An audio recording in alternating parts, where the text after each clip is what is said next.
Teman, ujian STEMIC udah keluar nih. Ada di lantai 3. Ambilin dong buat kelas kita soalnya. Waduh sih. Ya udahlah, ntar aku cari. Oke. Mana ya kelasnya?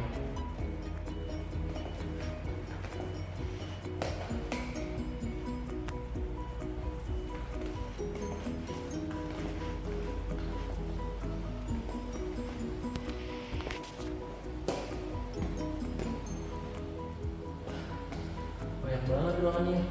Gimana ya nyarinya? Ngapain? Gue lagi nyari ini apa kertas ujian, disuruh milih. Nyari buat diambil kertas gue. Tapi gue bingung, nggak tahu dari mana kelasnya. Banyak juga ya. Gimana ya? Ini ada aplikasi nih buat nyari pakai DTS. Wah, boleh tuh. Tapi kamu penasaran nggak cara ngejalanin gimana orangnya? Ya, oke, kita lihat. Jadi dalam program ini ada 3 bagian, yaitu DFS, BFS, dan GUI. Yang pertama dibahas adalah DFS.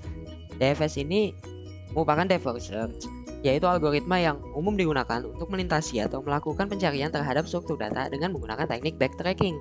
Dalam program ini, DFS digunakan untuk mencari path untuk menemukan semua tracer dalam suatu maze.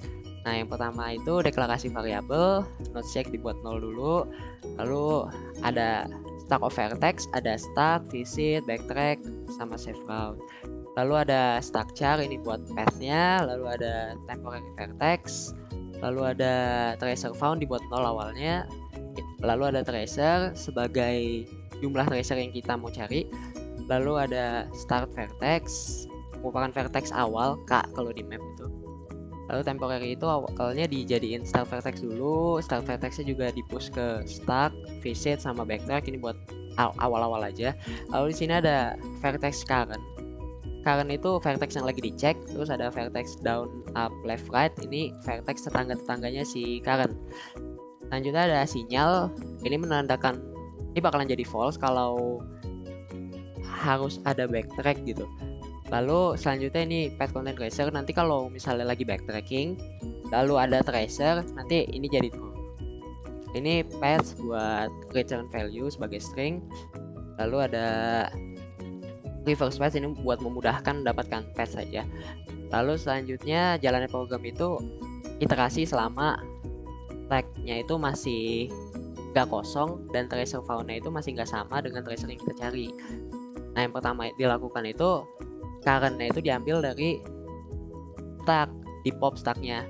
Kalau current-nya itu ternyata ada di visit juga, nah berarti stack-nya di pop lagi. Nah, selanjutnya bakalan di-push itu current ke backtrack sama visit. Kalau current-nya dia mengandung tracer, maka tracer found-nya juga nambah. Nah, selanjutnya kita bakalan ngecek tetangga-tetangganya si current. Kalau current vertex ini tetangganya ada yang valid atau valid semua, itu bakalan di-push ke dalam tag utamanya gitu. Ini prioritasnya bakalan kanan kiri atas bawah. Nah, selanjutnya ini pencarian backtrack. Kalau dia ada backtrack, sinyalnya bakalan false. Dan ini deklarasi awal buat persiapan backtrack itu.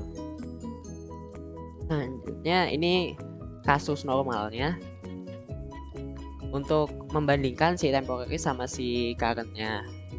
Apakah current itu ada di kanan temporary, di atas, atau di mananya temporary, itu nanti di-push ke dalam path. Habis itu temporary-nya dijadiin current lagi. Nah, ini masuk ke kondisi backtracking. Kalau dia ada tracer di dalam backtrack-nya, nanti path-nya bakalan jadi true. Atau kalau dia itu current-nya itu ada di dalam save route, path-nya juga nanti jadi true. Biar dia kembali ngecek.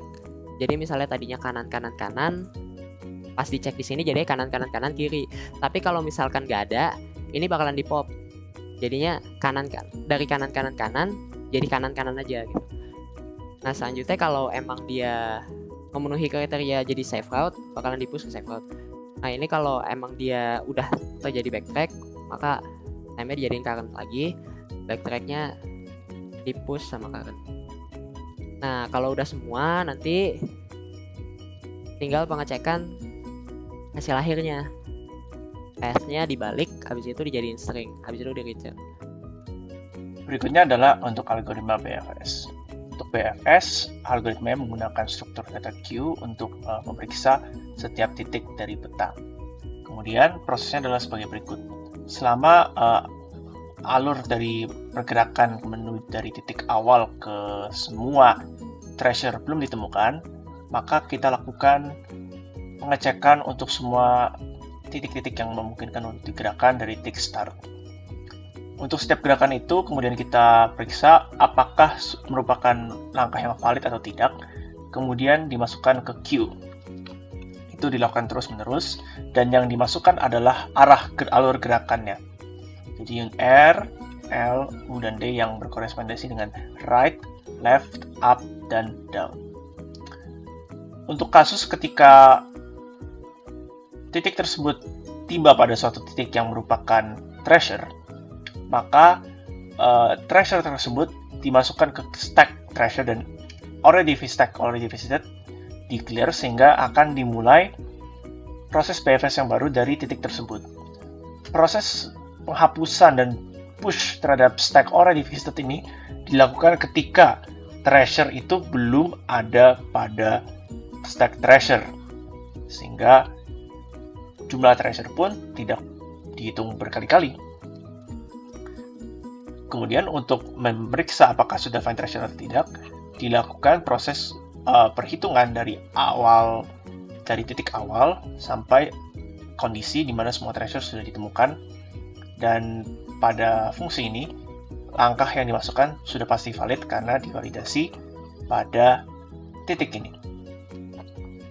Proses penghapusan stack already visited dilakukan agar tercipta satu langkah yang terus-menerus, artinya kontinu, dari titik awal menuju titik akhir tanpa harus melompat dari satu titik ke titik yang lainnya. Selanjutnya saya akan menjelaskan bagian UI. Yang pertama, kami menggunakan prosedur set data grid view untuk mengatur data grid agar sesuai dengan baris dan kolom, sehingga lebar dan tingginya sesuai dan tidak terpotong dan bisa terbaca dengan baik oleh pengguna.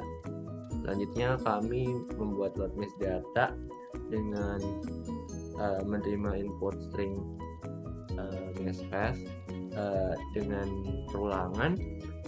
Ketika mendapatkan huruf K, kami memberi warna merah.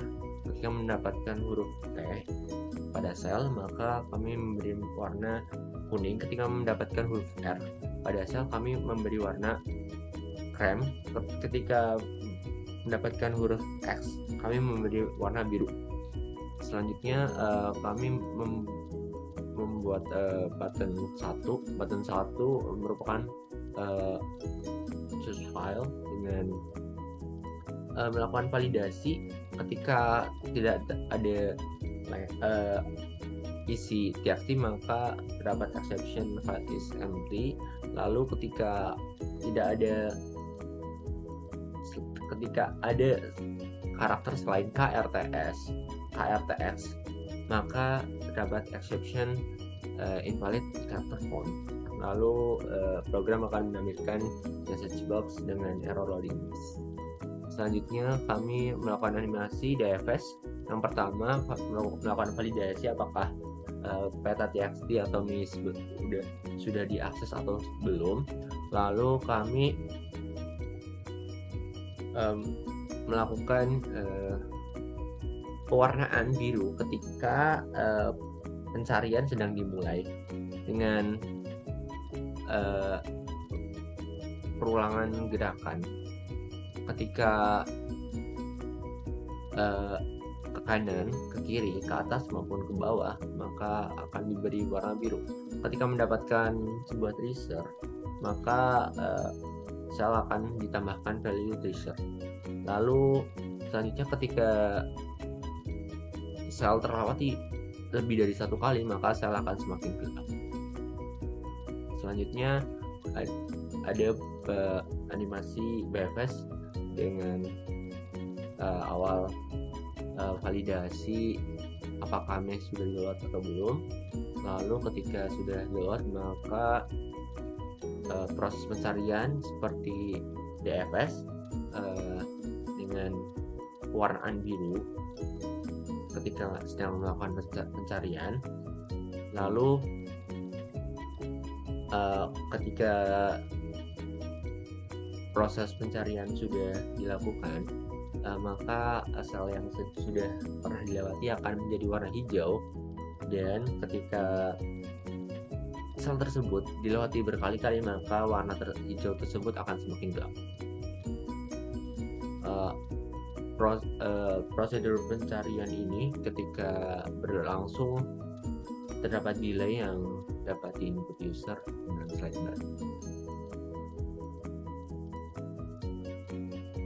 Lalu kami membuat button visualisasi pada button 2 dengan ketika radio button 1 diklik oleh user, maka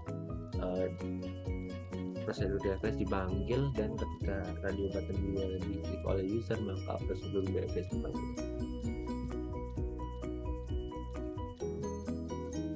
Misalkan Salman mengetahui tempat-tempat kertas ujian tersebut kemungkinan berada, maka Salman dapat mencarinya menggunakan metode DFS ataupun BFS menggunakan aplikasi ini.